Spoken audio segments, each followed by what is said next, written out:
The scheme was to teach about two Irish artists, Louis Le Brocquy and Jack B. Yeats.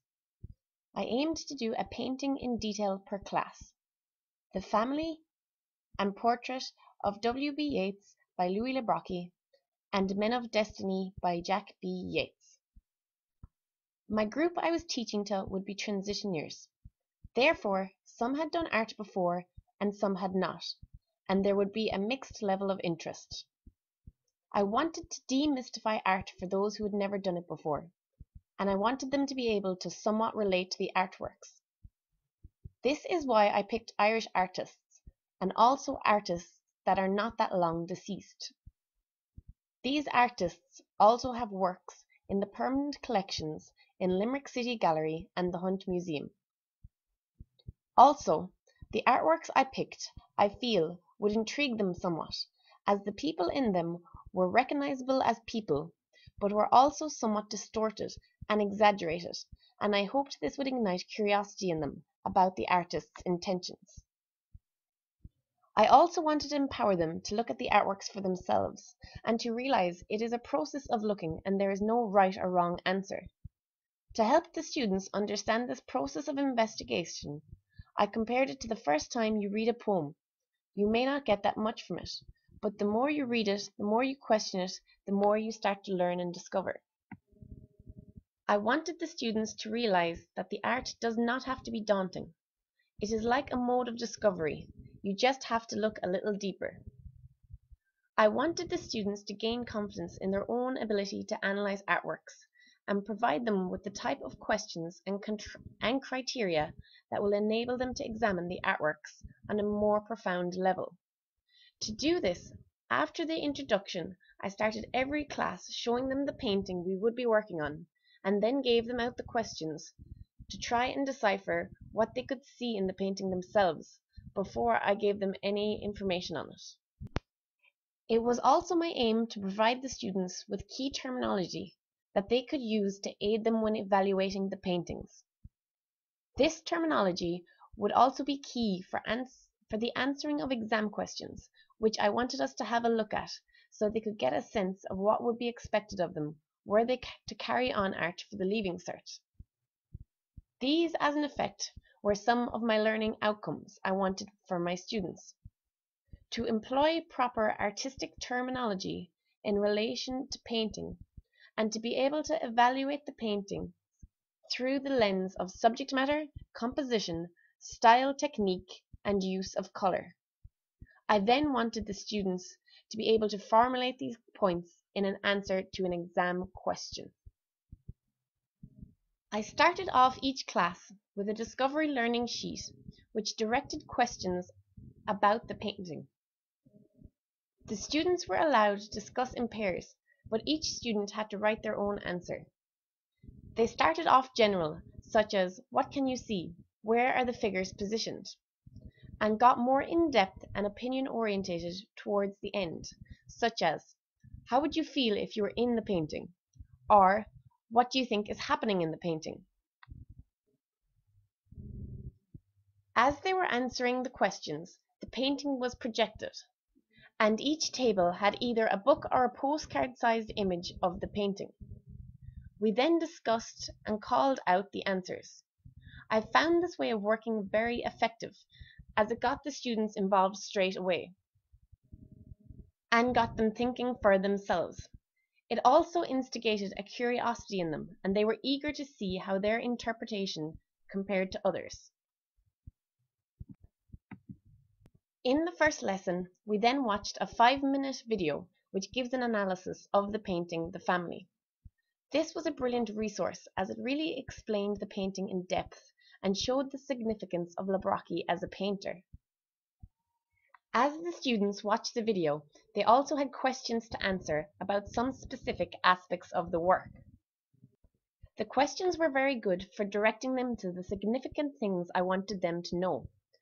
After the video, I then gave them out an A5 piece of paper on which they drew a table. Each part had an individual heading: subject matter, composition, style, and use of colour. I too drew this on the blackboard. We then started to analyze the painting under the headings.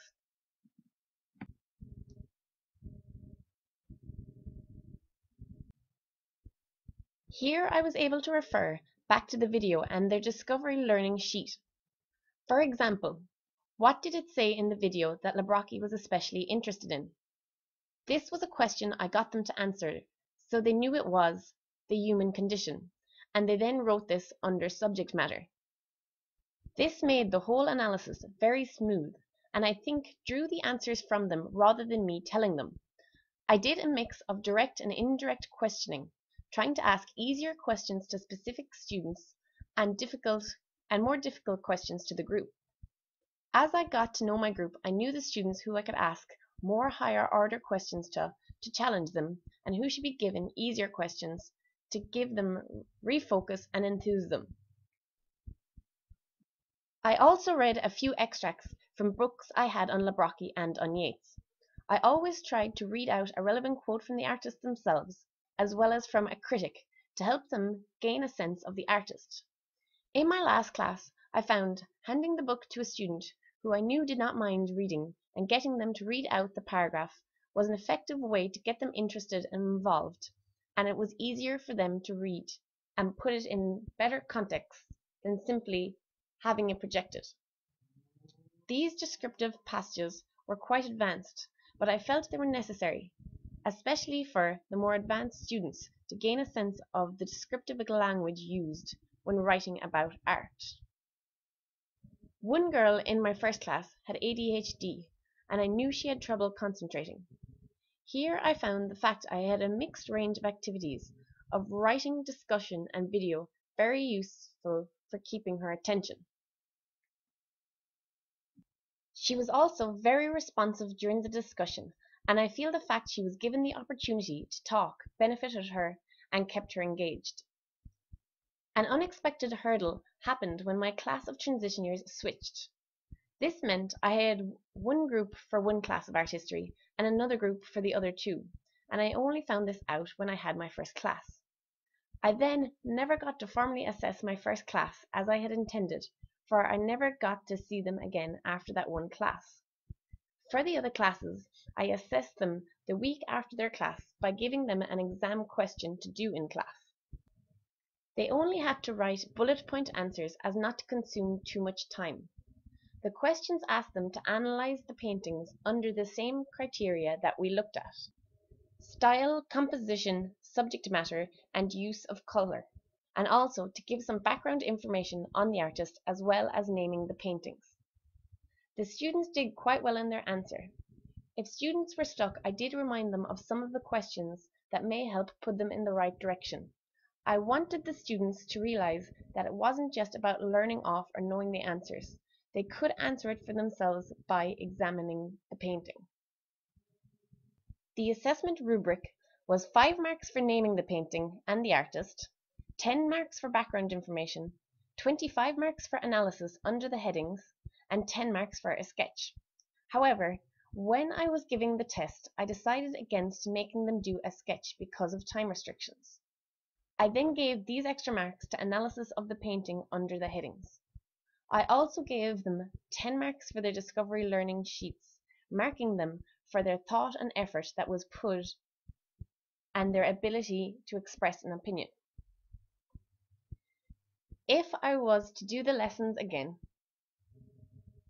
I would make sure I made the students do sketches, as it is an integral part to all the art history questions, and I also think it would aid them in understanding the work. I think I would get them to do that at the same time as they do their discovery learning sheet, as them drawing it would make them look closer again. I think the discovery learning sheets where they were allowed to discuss in pairs was a definite strength, as it got them looking themselves and gave them confidence in their own ability. It also got them talking about the work, so they were less inhibited when it came to discussing it as a group. The videos too were extremely effective. However, there weren't any relevant ones on Jack B. Yeats' paintings, so I introduced his work via PowerPoint. However, I would consider doing a video clip myself for the class, as they are very time effective and attention grabbing for the students, and I feel the directed questions whilst watching the clip are a great incentive for focusing.